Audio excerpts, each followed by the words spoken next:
నమస్తే, నేను ప్రశాంత్. పాక్ రక్షణ మంత్రికి భారత్ భగవద్గీత ఫోటోనైతే పంపించడం అయితే జరిగింది.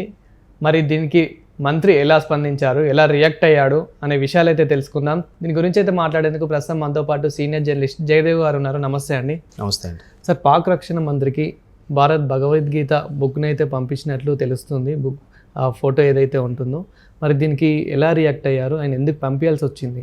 యాక్చువల్గా ఖవాజా ఆసిఫ్ రక్షణ మంత్రి, ఆయన ఏదో ఒక ఇంటర్నేషనల్ ఛానల్ స్కై న్యూస్ ఏదో సంథింగ్ ఆ ఛానల్కి ఇచ్చిన ఇంటర్వ్యూలో ఏవైతే వెస్ట్రన్ కంట్రీస్ ఉన్నాయో, అంటే బాగా డెవలప్డ్ కంట్రీస్, మనం వాడుక భాషలో కూడా వెస్ట్రన్ కంట్రీస్ అంటే ఏం లేదు, మనం తూర్పు వైపు ఉన్నాం, మన ఈస్టర్న్ కంట్రీస్. వెస్ట్రన్ కంట్రీస్ అంటే ఉత్తర అమెరికా, దక్షిణ అమెరికా కాంటినెంటల్స్, అంటే ఆ ఖండాలకు సంబంధించిన వాళ్ళు, అమెరికా వీళ్ళు. సో వాళ్ళ అభివృద్ధి కోసం, వాళ్ళ ఆధిపత్యం కోసం మేము తీవ్రవాదుల్ని పెంచాము, సుపారీ తీసుకొని మేము సుపారీ భాగిస్తే మేము వెళ్ళి ఎక్కడైనా దేశాల్లో చిచ్చు పెట్టాలన్నా ఇది చేయాలన్నా మమ్మల్ని వాడుకున్నారు అనే సెన్స్ వచ్చేలాగా ఆయన ఒక కామెంట్ చేశాడు. అంటే ఇండైరెక్ట్గా ఆ తీవ్రవాద సంస్థల్ని మేమే పెంచి పోషించామని ఒప్పుకున్నట్టే. యాక్చువల్గా దాని వెనక పాక్ మిలిటరీ హస్తం ఉంటుంది, పాక్ ఇంటెలిజెన్స్ ISI హస్తం ఉంటుందని చాలా సందర్భాలు ప్రూవ్ అయింది. ఎందుకంటే ఈవెన్ పార్లమెంట్ మీద దాడి కానీ, లేదా మన హోటల్ తాజ్ మీద, ముంబై తాజ్ ఘటన కానీ, చాలా వరకు కూడా ఏది చూసినా కూడా అందులో ISI మార్కు దొరకడం అనేది చాలా సందర్భాల్లో మన NIA వాళ్ళు కూడా దాన్ని కనిపెట్టారు. సో ఇప్పుడు ఎప్పుడైతే పాక్ రక్షణ మంత్రి ఇలా చెప్పాడో, ఎట్టకేలకు ఒప్పుకున్నారా వీళ్ళు. ఎప్పుడు ఏది చెప్పినా బుకాయించడమే, మేమేం కాదు, మా దేశం అలాంటి వాళ్ళు కాదు అంటాం. నిన్న కూడా వాళ్ళు మంత్రివర్గ సమావేశం పెట్టుకుని ఏం చేశారు, కేవలం మా యుద్ధం ప్రకటించడానికి, మా దేశానికి రావాల్సిన నదీ జలాలు ఆపడానికి, మాకు రావాల్సిన ఇచ్చిపుచ్చుకునే సరుకులను బ్రేక్ చేయడానికి వీళ్ళ భారతదేశం మా మీద యుద్ధం ప్రకటించేలాగా మాట్లాడుతుంది అన్నట్టు పెద్ద పోటుగాల్లాగా మాట్లాడారు మీటింగ్ పెట్టి. ఇవాళ రక్షణ మంత్రి ఫ్లోలో టంగ్ స్లిప్ అయ్యాడు. అంటే తీవ్రవాదాన్ని పెంచి పోషిస్తుంది మేమే అన్నట్టు ఒప్పుకున్నాడు. ఎప్పుడు ఇంకేముంది. సో థ్యాంక్స్ రా బాబు, ఒప్పుకున్నారు ఇప్పటికైనా అని చెప్పి మనం ఇంకా, అంటే భగవద్గీత పుస్తకం పంపించడంలో మీరు నిజం ఒప్పుకున్నారు, ఎప్పటికైనా మారండి, ఇప్పటికైనా శాంతిస్వభావాలుగా ఉండండి. ఇకపై అయినా మీరు, ఇప్పుడు మీతో పాటు కొన్ని ముస్లిం దేశాలు చాలా పవర్ఫుల్గా డెవలప్ అయ్యాయి, టర్కీ కానీ, లేదా అరబ్ కంట్రీ UAE కానీ, దుబాయ్ కానీ, ఇవన్నీ. మరి మీరెందుకు ఒక సిరియా, లిబియా ఇవన్నీ ఎందుకు నాశనం అయిపోయాయి? కేవలం ఈ మత గురువులు చెప్పిన ప్రవచనాలు, ఇలా చేయండి అలా చేయండి అంటే సర్వనాశనం అయిపోవడం, ఒకడికొకడు చంపుకోవడం, ఒకడికొకడు పీక్కొని తినడం. అంటే ఎప్పుడో బ్రహ్మంగారు చెప్పే కలియుగం వస్తుందో లేదో తెలియదు, కానీ ఆయా దేశాలు అప్పుడే వచ్చేసింది ఆ కలికాలం. దేనివల్ల? మీ వల్లే. మరి మిగతా అన్ని కంట్రీస్ బాగానే ఉన్నాయి. ఈజిప్టు, ఈ సిరియా, ఈ ఉన్నాయి గ్రూప్ ఆఫ్ కంట్రీస్, ఇవి ఎందుకు అలా తయారయ్యాయి? ఎంత భయంకరంగా ఎందుకు తయారయ్యాయి? మనిషి కనబడితే చాలు వాడు బట్టలు కూడా పీక్కుని వెళ్ళిపోతారు పబ్లిక్లా. నేను ఒకసారి వీడియోస్ కూడా చూశాను యూట్యూబ్లో. అక్కడే పోలీసులు ఉంటారు, ఎవడు చేయడు, కత్తి చూపిస్తాడితే అంటాడు, తీసుకుంటాడు. అంటే విదేశాల నుంచి ఎవరు వచ్చినా కూడా పొరపాటున వాడు మొత్తం నిలుదోపిడి, ఇవ్వకపోతే చంపేస్తారు కూడా. ఏంటి, 100 రూపాయలకు కూడా చంపేస్తారంట. అంత భయంకరంగా ఎందుకు తయారయ్యాయి దేశాలు? ఇట్లాంటి మత విద్వేషాలు రెచ్చగొట్టి, మతం బోధిస్తుంది ఇలా చేయమని అలా ఎవడు చెప్పాడా? ఏ మతమైనా అలాగే ఎప్పుడూ చెప్పదు. ప్రతి మతంలో కూడా క్లాజ్ ఉంది. నువ్వు ఇప్పుడు మన దగ్గర కూడా ధూమపానం, మద్యపానం మంచిది కాదు, లేకుండా పూజలు పునస్కారాలు చేయండి అని కూడా ఉంది. వాళ్ళ దగ్గర కూడా అసలు సిసలైన ముస్లిం అనేవాడు మందు తాగకూడదు, ఇట్లాంటి మోసాలు చేయకూడదు అని ఉంది. అలాగే క్రిస్టియన్లో కూడా వేరే రకంగా అర్థం వచ్చి, ప్రతి దాంట్లో కూడా అర్థం ఒకటే, దానికి చెప్పే విధానాలు వేరున్నాయి అంతే. మరి అవన్నీ వదిలేసి ఇప్పుడు ఇలా దీనికి అంతటికే తెగబడుతుంటే నష్టపోయేది ఎవరు? మీకేం పోయింది? హ్యాపీగా మీకు ఫుల్ సెక్యూరిటీ ఉంటుంది, ఈ రక్షణ మంత్రి కంటే ప్రధానమంత్రి వీళ్ళకి సెక్యూరిటీ ఉంటుంది, ఇవన్నీ ఉంటాయి. కానీ సామాన్య ప్రజలు, పాకులో ఉండే మహిళలు, ఆడపిల్లలు, చిన్నపిల్లలు, వాళ్ళందరూ ఇప్పుడు ఎంత నష్టపోతారు? మనం అయ్యో వాళ్ళు అనవసరంగా అమాయక ప్రజలకి తిండి, ఆహారము మంచినీళ్ళు దొరకవే అని మనం ఆలోచించి పోనీలే అంటే, వీళ్ళు ఇంకా వదలకుండా టెర్రరిస్ట్ అటాక్లు పక్క నుంచి వాళ్ళు అంతేలే గొర్రెలు, భారతదేశంలో కనికరిస్తారు. అంటే అక్కడి వాళ్ళకు కూడా ఇప్పుడు ఇక్కడ వాళ్ళు కొంచెం సపోర్టివ్గా మాట్లాడడం మనం చూస్తూ ఉన్నాం.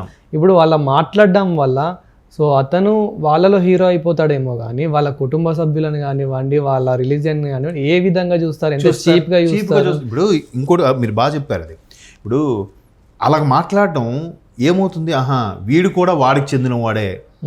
అంటే ఇప్పుడు నేను పాకిస్తాన్ నిన్న చేసిన ఆ తీవ్రవాద అటాక్ ఏదైతే ఉందో, టెర్రరిస్ట్ అటాక్, నువ్వు హిందువా ముస్లిం అని అడిగి మరీ చంపడంలో ఉద్దేశం ఏంటంటే వీళ్ళు సింపుల్గా అరే వీళ్ళకి ఎన్ని అటాకులు చేసినా వీళ్ళు భయపడట్లేదు, వీళ్ళ మటుకు వీళ్ళు డెవలప్ అవుతున్నారు, వీళ్ళ మటుకు ఇదైతే మనం మాత్రం నష్టపోతున్నాం, వీళ్ళకి గొడవలు పెట్టేద్దాం అని. కాకపోతే మరేంటి, ఇప్పుడు ఆ హిందూ ముస్లిం అనే టాపిక్కే వస్తుంది చూసావా, అప్పుడు ఏమవుద్ది, ఇప్పుడు మన మిత్రుల్లో కూడా ఒకడు ఉంటాడు, వాడితో డిస్కస్ చేస్తాం, ఇంకా ఆర్గ్యుమెంట్ పెరుగుతుంది, వాడికి మనకి విభేదాలు వచ్చేయాలి, మనలో మనం కొట్టుకు చావాలి.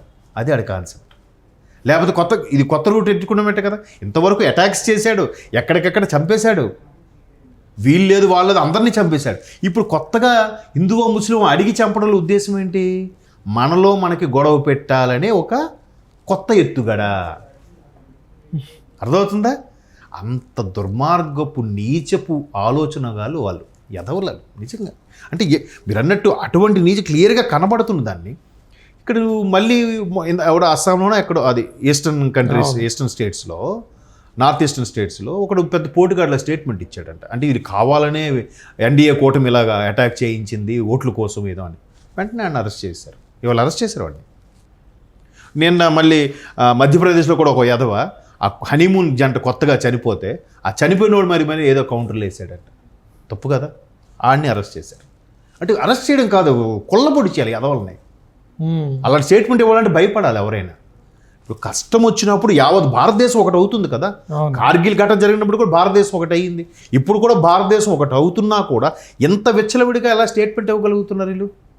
ఎవరో అండ చూసి, ఎవడో ఇది చూసి, ఇలాంటి ఎదవల వల్ల అందరినీ అనుమానించాల్సి వస్తుంది, అందరినీ ఆ కోణంలో చూడాల్సి వస్తుంది. వాడి కాన్సెప్ట్ అదే పాకిస్తాన్ వాడిది. వీళ్ళలో వీళ్ళకి చిచ్చు పెడదాం, గొడవ పెడదాం. వెనకడికి ఒక మహానుభావుడు మీటింగ్ పెట్టి ఏం చెప్పాడు, ఒక్కసారి పోలీసులు అందరూ సైడ్ అయిపోతే మేము మొత్తం హిందువులందరినీ ఊచకోతకు వస్తామని ఒక మహానుభావుడు స్టేట్మెంట్ ఇచ్చాడా? మన ఓల్డ్ సిటీలో ఒక మహానుభావుడు.